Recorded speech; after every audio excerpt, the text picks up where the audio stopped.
2018 है, भारत की supreme court में केस चल रहा है। हम जगह जगह हमारे बहुत सारे धार्मिक लीडर, संत महात्मा, सब जगह आपने टेलीविजनों पे देखा होगा, जा जा के कह रहे हैं भाई कि हमें 3 मंदिरों का मामला है, हमारी आस्था से जुड़ा हुआ है, आप इसको छोड़ दीजिए, आप आराम से रहिए, मस्जिद इससे बड़ी बना लीजिए। लेकिन हट धर्मिता देखिए क्या है कि 80% समाज आपके सामने हाथ जोड़ के आपसे विनती कर रहा है, आपको समझाने की कोशिश कर रहा है, लेकिन वो लोग अभी औरंगजेब और बाबर की मानसिकता से बाहर नहीं आए हैं। उन लोगों को बार बार मेरा एक मशवरा है कि अभी ये जो हिंदू समाज है, ये निरसा जैसी जगह के अंदर अगर लोग जागरूक हो सकते हैं, तो अगर इस देश में राष्ट्रवादी ताकतें जागरूक हो गई तो माफ करना, आपसे 3 की मांग नहीं करेंगे, फिर 30,000 की मांग करेंगे और आपको देना होगा। तो सवाल यह है कि भारत के उस समाज को जो टॉलरेंट समाज है, जो सह अस्तित्व में विश्वास करता है, आपकी हरकतों के चलते आप उसको उग्र बनाए जा रहे हैं। और ये उग्रता अगर हाथ से निकली तो ये गलतफहमी दूर कर दूं मैं, दुनिया में जो भी मुल्कों में आतंकवाद हो रहा है, वो आतंकवाद वहां की मेजॉरिटी करती है तो सफल होता है।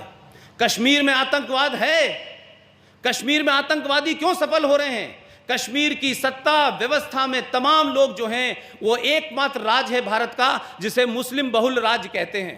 वहां की सरकार के नियम के हिसाब से वहां हिंदू चीफ मिनिस्टर नहीं बन सकता। वहां 10 लाख हिंदुओं को सड़कों पर रहने के लिए आपने मजबूर कर दिया है। 70 साल से वो हिंदू सड़कों पर रहते हैं, उनके बच्चे पैदा होते हैं, वो मर जाते हैं, लेकिन उनको आपने जम्मू कश्मीर की नागरिकता नहीं दी हुई है। वो जम्मू कश्मीर के विधानसभा में वोट नहीं डाल सकते, वो पंचायत में वोट नहीं डाल सकते, वो राज्य में जमीन नहीं खरीद सकते, वो राज्य में नौकरी नहीं कर सकते। उस सब के बावजूद भी कि इस देश में हिंदू 80% है, लेकिन कभी किसी 10 लाख लोगों में से किसी एक ने भी हथियार नहीं उठाया।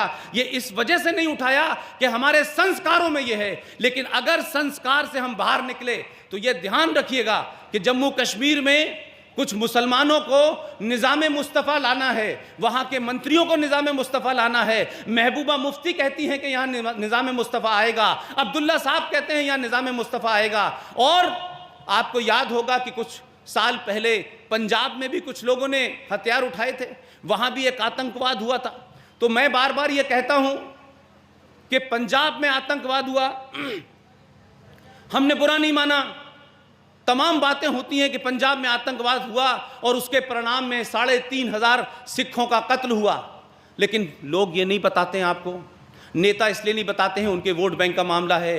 पूरे उस पूरे मूवमेंट में 45,000 हिंदुओं को बसों से उतार के सड़कों पे घेर करके मारा गया। हमने फिर भी नहीं कुछ कहा, हमने फिर भी कोई प्रतिक्रिया नहीं दी। इसलिए पंजाब के अंदर आतंकवाद जो थोड़ी देर के लिए सफल हुआ, वो इसलिए कि मेजॉरिटी थी। कश्मीर में जो आतंकवाद, कभी मूसा कभी दुजाना, और कश्मीर में तो हद यह हो गई कि दुनिया की सबसे फाइनेस्ट, दुनिया की सबसे ताकतवर, दुनिया की सबसे डिसिप्लिन फोर्स भारत की सेना पे कुछ लोग पत्थर मारते हैं और पत्थर मारने से फौजी मर जाता है, लेकिन उसके बावजूद भी जिस फौजी के हाथ में AK-56 होती है वो गोली नहीं चलाता, वो मारता नहीं है पलट के, क्योंकि उसको मैंडेट, उसको आदेश है इस बात का कि गोली नहीं चलाना। ये आदेश टूटने ना पाए, इसका ध्यान रखना। अगर ये आदेश टूट गया तो फिर क्या होगा? कश्मीर में जो लोग आज़ादी मांग रहे हैं, हो सकता है उन्हें जिंदगी से आज़ादी मिल जाए। ये ध्यान रखिएगा।